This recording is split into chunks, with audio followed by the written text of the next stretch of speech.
Je suis bien dans la présence du Seigneur. Et vous? Alléluia. Le Seigneur est bon.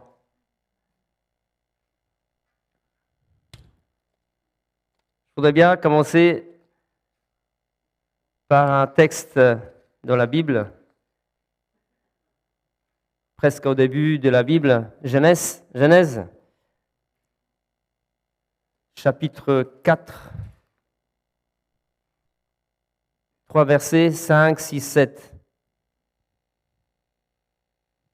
Genèse 4, 5, 6, 7.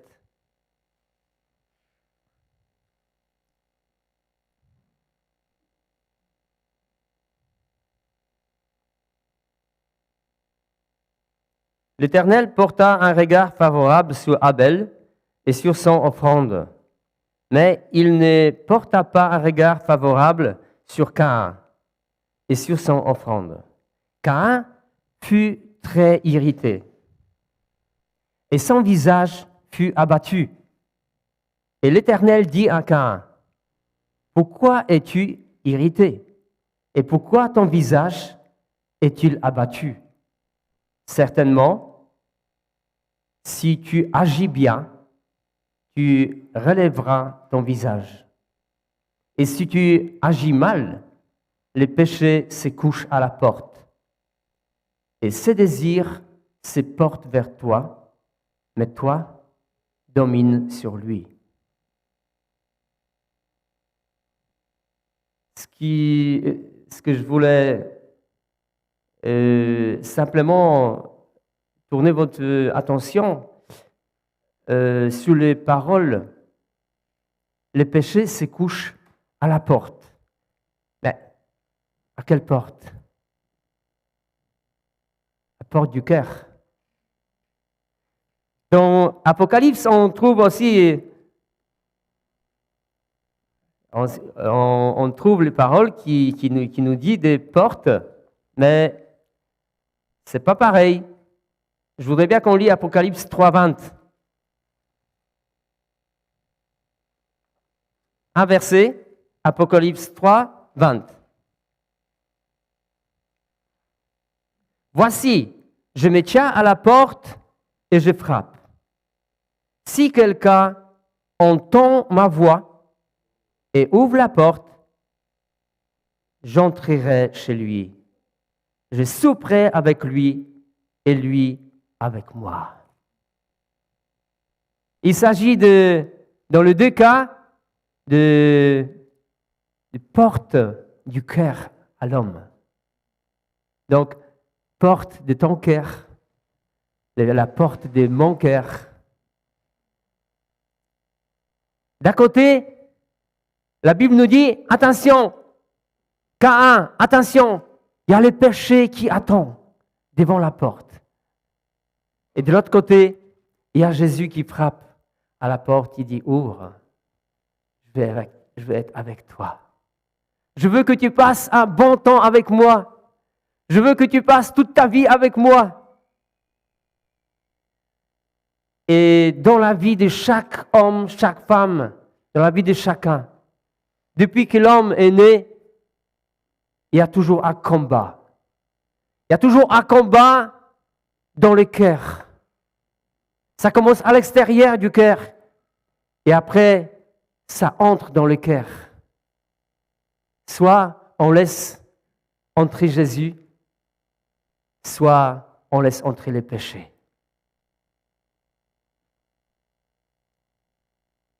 Ces combats pour le cœur de l'homme existent depuis toujours. Ève et Adam ont eu aussi ces combats. On peut dire qu'ils ont perdu. Oui, ils ont perdu parce qu'ils sont morts spirituellement. Mais heureusement, il y a le Seigneur qui vient. Le Seigneur, il dit, je donnais ta vie pour toi. Et maintenant, je veux restaurer ta place devant Dieu. Et ces combats existent dans votre vie. Et ces combats existent dans ma vie. Dans la Bible, on trouve à peu près 349 fois parler du cœur de l'homme. C'est le centre de notre existence. Ça commence peut-être de l'extérieur par nos pensées, par la tête, mais ça atterrit toujours dans le cœur. Pourquoi ce combat? Dans Ézéchiel, on trouve Ézéchiel 28. Ézéchiel 28, chapitre 2. Fils de l'homme, dis au prince du Tyr, ainsi parle le Seigneur l'Éternel. Ton cœur s'est élevé et tu as dit, je suis Dieu. Je suis assis sur le siège de Dieu au sein des mers. C'est qui élevait son cœur si haut? Nous connaissons bien. C'est l'ange qui était près de Dieu, très haut placé, très haut responsable, avec éclat de la lumière. Il brillait, mais son cœur s'est levé. Et l'orgueil est entré dans son cœur. Et Dieu l'a vu. Et depuis qu'il est chassé, qu'il devait partir du ciel, il mène ses combats pour chaque cœur, pour empêcher l'homme d'entrer dans le ciel. Parce qu'il fait bien là-bas. Dans le ciel, il fait merveilleux. Près de Dieu, c'est la place suprême, merveilleux. Et il sait que chaque homme et chaque femme qui a rencontré Dieu sur sa route de la vie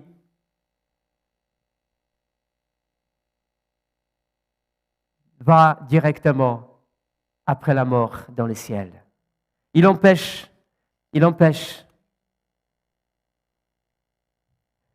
Dans le premier chapitre de Pierre, chapitre 3, verset 8, nous trouvons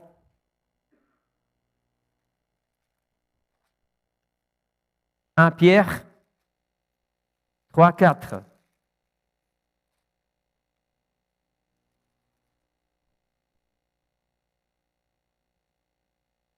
La parure intérieure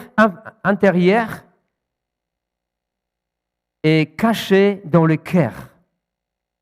La pureté incorruptible d'un esprit doux et paisible, qui est d'un grand prix devant Dieu. J'ai entendu déjà aujourd'hui dans la prière. Paulina, elle a dit, je crois, un esprit doux et paisible. C'est ça qui compte pour Dieu. C'est ça qui a grand prix devant Dieu. Ton cœur, il est important pour Dieu. Et quel cœur Dieu veut qu'on puisse avoir. Jésus, quand il était sur la montagne, il disait dans enseignement, à un moment, il disait, heureux ceux qui ont le cœur pur. C'est dans Matthieu 5, 8. Heureux ceux qui ont le cœur pur, car ils verront Dieu. Et Dieu, il vient vers nous pour purifier nos cœurs. Dieu vient vers toi tous les jours. Il a envoyé son Esprit Saint. Il n'y a pas longtemps, Mathéouche, il a parlé de cet Esprit Saint qu'il a donné pour l'homme. Il est indispensable pour chacun de nous. Et chaque fois, chaque jour même, je dirais, Dieu vient vers nous et purifie nos cœurs si on est devant lui et si on marche derrière Jésus qu'on a entendu ce matin. Si on marche derrière Jésus. Et après, c'est l'état du cœur qui souvent définit notre extérieur, nos visages, notre comportement. Nous connaissons pas mal d'anecdotes, entre autres un chrétien nommé Smith Wigglesworth, quelque chose comme ça, oui. Wigglesworth, je crois. Wigglesworth. Et dans son histoire, il y avait beaucoup de choses comme ça qui arrivaient. Il était très, très joyeux quand le Saint-Esprit le remplissait.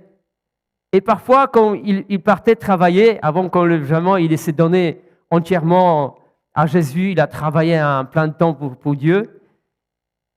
Il a travaillé, il prenait ses outils, il faisait réparation chez les gens.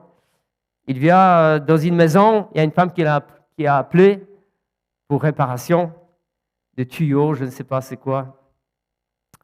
Et il répare, il fait son travail et il chante. Et il chante, il est joyeux, il siffle le chant. Et cette femme, elle était un peu contrariée par son comportement. À un moment, elle vient, elle dit, mais vous êtes joyeux, vous chantez, il y a quelque chose de spécial. Il dit, oui, il y a quelque chose de spécial. Moi, je connais Jésus. Jésus qui m'a sauvé. Jésus qui m'a donné la vie. Il a mis tous les outils à côté.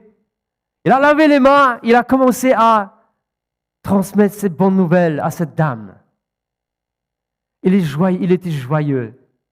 Et combien de fois dans votre vie, je sais, vous êtes joyeux. Quand le Seigneur, il vient, et quand le Seigneur, il remplit votre cœur. Pendant ce combat qui est mené, quand vous gagnez, et vous êtes vraiment bien avec le Seigneur, vous avez le cœur qui est joyeux, vous chantez, je sais. Moi, c'est pareil. Je vous ai raconté déjà que j'ai beaucoup de temps dans la voiture et parfois je chante, je prie. Et il y avait un moment dans ma vie, il y a déjà quelques années, c'est pas hier, quelques années, et j'étais comme abattu, un peu attristé. J'avais le poids sur le cœur. J'ai passé une période qui était vraiment difficile pour moi. Et je pleurais devant Dieu. Et dans cette voiture, j'ai plus qu'une heure pour aller au travail et plus qu'une heure pour retourner à la maison. Et je mettais souvent les chants. Et là, j'ai mis les chants anglais. Moi, je ne connais pas anglais, je ne comprends pas. I love you, les choses comme ça, très, très simples, oui. Et d'un coup, il y a un chant. Il y a les instruments qui commencent à jouer, les violons, très doux. Et après, les paroles commencent à couler. Et je ne connais pas anglais, mais je connais ces chants en polonais. Et les paroles de ces chants, j'ai marqué ici pour ne pas oublier. Tourne ton regard sur Jésus. Quelle bonté émane de son visage. L'attraction des choses terrestres perd sa valeur, dont l'éclat de son amour sans fin. Je suis sûr que vous connaissez ce chant. C'est W. Smith qui chante en anglais. La na na na na na na na na na na na na na. Yosh, il est là, il voit les paroles. Tourne ton regard sur Jésus. Et quand j'ai été vraiment attristé,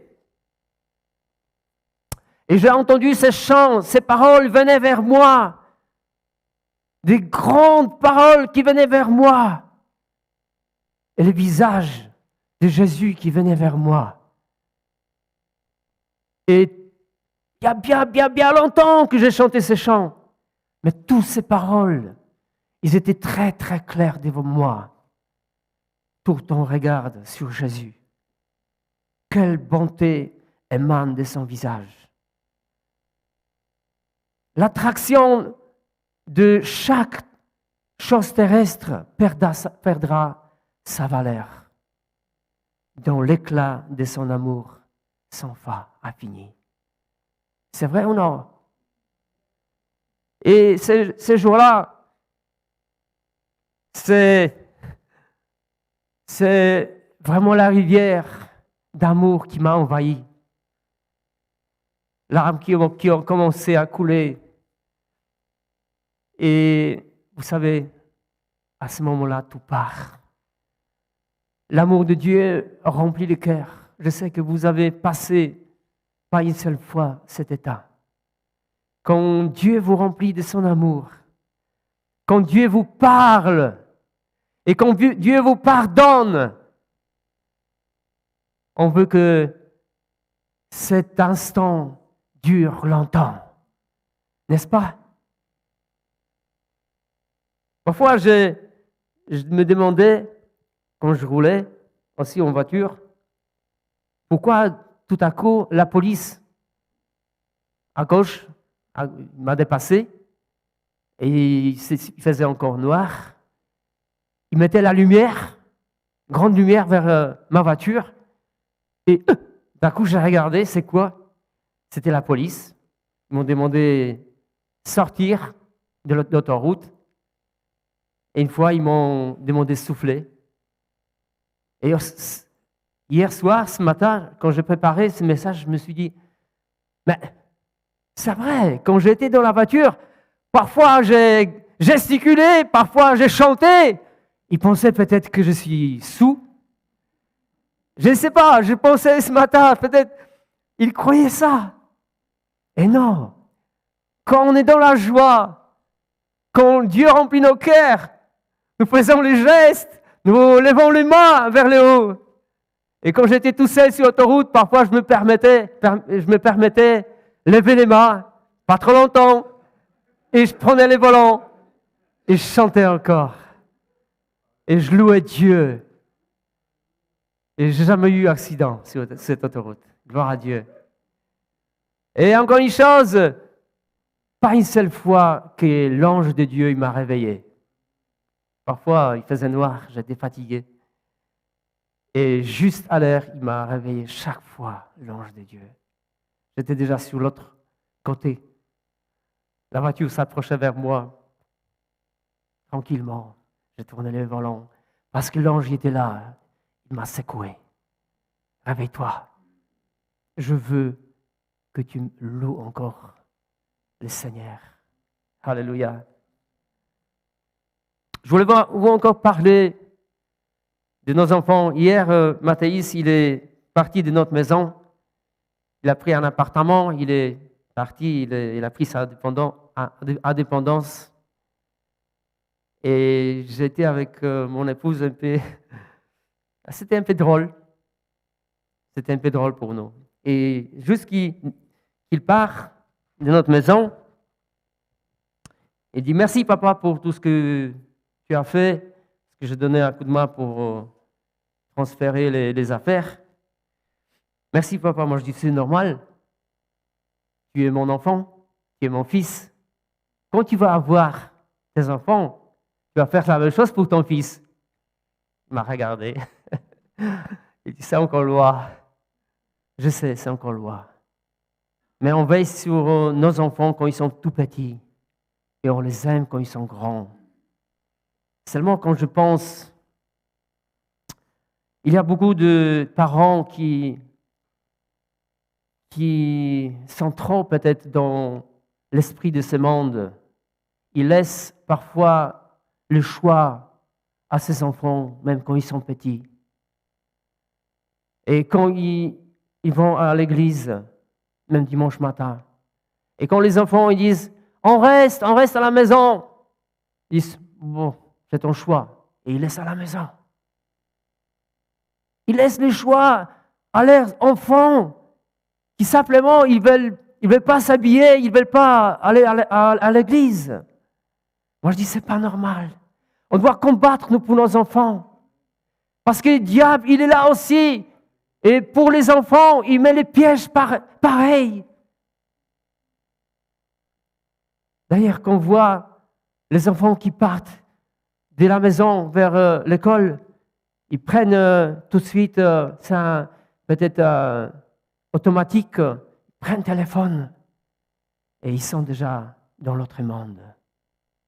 Ils sont déjà dans l'autre monde. Ils sont déjà ailleurs. Ils sont connectés avec cet appareil. Ils viennent à la maison, c'est pareil. Ils sont connectés avec cet appareil. Il y a Andrea qui a parlé il n'y a pas longtemps des fléaux qui envahissent les gens, surtout les jeunes et les enfants, par ce téléphone. Ces petites choses qui influencent tellement. Et tout ce qui nourrit les cerveaux, les cœurs, tout ce qu'ils voient, tout ce qu'ils lisent, tout ce qui communique avec les autres. Et je ne dis pas, comme Adrien il disait, que tout n'est pas bon. Mais, Nicolas il a parlé du temps aussi. Hier matin, on avait une réunion ici. Il a parlé du temps volé, le temps qu'on passe pour autre chose. Et les soirs, c'est pareil. Les jeunes, les enfants, même les vieux, même les plus âgés. Moi, j'ai tendance aussi parfois à prendre et on regarde. Alors, aujourd'hui, je voulais parler encore aux parents. C'est aussi votre combat pour le cœur de vos enfants. C'est aussi votre combat. C'est pas, on ne va pas laisser les enfants combattre tout seuls. Ils ne sont pas encore à l'auteur de prendre bonnes décisions souvent. Ils choisissent qu'ils attirent, qu'ils voient, qu'ils entendent. C'est pour ça qu'on doit veiller sur nos enfants. Le Seigneur est toujours là. Il toque dans le cœur des petits. Il toque dans le cœur des jeunes. Il toque dans le cœur grands. Il dit entre et ouvre-moi. Je vais entrer et souper avec toi. Mais de l'autre côté, le diable est là aussi. Et il met les péchés devant la porte de ton cœur. Et ce combat ne finira pas jusqu'au bout. Gloire à Dieu, parce qu'il est là pour nous secourir, pour nous bénir.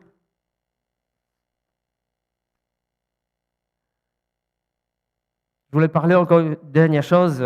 Parfois, les gens ils disent, mais diable, il me dit des choses, tu ne vas pas réussir. Diable, parfois, il rappelle les choses qu'on a faites il y a bien longtemps pour nous accuser. C'est les péchés qui sont devant ta porte. Et parfois, c'est tellement fort que les gens, ils téléphonent au pasteur ou à quelqu'un. Ils disent, prie pour moi parce que j'arrive pas. Diable, il me parle, il m'accuse.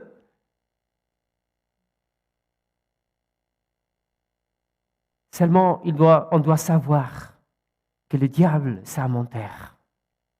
Le diable, c'est accusateur. Le diable, il vient pour détruire, pour tuer, voler tout ce que tu as reçu de ton Seigneur. Alors ta réponse à toutes ces pensées mauvaises qui viennent peut-être dans ta tête au début et après dans ton cœur, ta réponse doit être au contraire ce qu'il dit, parce que c'est un menteur. Tu dois te détourner à 180% de ce qu'il dit. Il dit, tu ne vas jamais réussir. Toi, tu dois dire, oui, je vais réussir avec mon Seigneur. C'est ça, doit être ta réponse. Parce que le Seigneur, il est là pour te bénir. Il est là pour te donner la force. Il est là pour que tu puisses vaincre l'ennemi. Et d'ailleurs, si tu as tout donné entre ses mains, dans les mains du Seigneur, tu n'as pas besoin de combattre. C'est lui qui combat pour toi. Mais simplement, il faut que tu réponds à cette accusation mauvaise dans ta tête. Combien de gens qui entendent les choses mauvaises? Alors dis contraire. Si, moi je vais réussir. Seigneur, il est avec moi. Et la Bible nous dit, s'il vient vers vous, s'il vous accuse, et s'il vous résistez, il va partir. Il va partir. Et on va encore chanter, on va encore lever les mains, et on va encore s'agenouiller devant Dieu. Et on va dire, merci Seigneur. Je gagne les combats avec toi, Seigneur, parce que tu es bon. Ces combats, ils pensent dans nos pensées, mais il peut descendre dans nos cœurs. Avant que ça descende dans nos cœurs, résistons. Disons non au diable, toujours contraire à ce qu'il dit. Prie à ce moment-là, il dit Seigneur, parce que ton esprit est là, je suis vainqueur. Merci Seigneur pour ton esprit. Merci Seigneur parce que tu es là. Et tu verras la main de Dieu qui va te bénir. Parce que le combat est toujours là. Mais le Seigneur est toujours là aussi pour te donner la victoire. Allez, disons ensemble, la victoire est en Jésus. Alléluia. Béni soit ton nom, Seigneur. Seigneur, donne la victoire chaque jour à chacun, Seigneur. Pour qu'on puisse, Seigneur, te ressembler. Pour qu'on puisse, Seigneur, être comme toi, Seigneur. Pour qu'on puisse penser comme toi. Pour qu'on puisse voir comme toi. Avoir le cœur comme toi, Seigneur. Et avec toi, Seigneur, on va partager l'éternité, Seigneur. Parce que c'est ta volonté. Amen. Alléluia.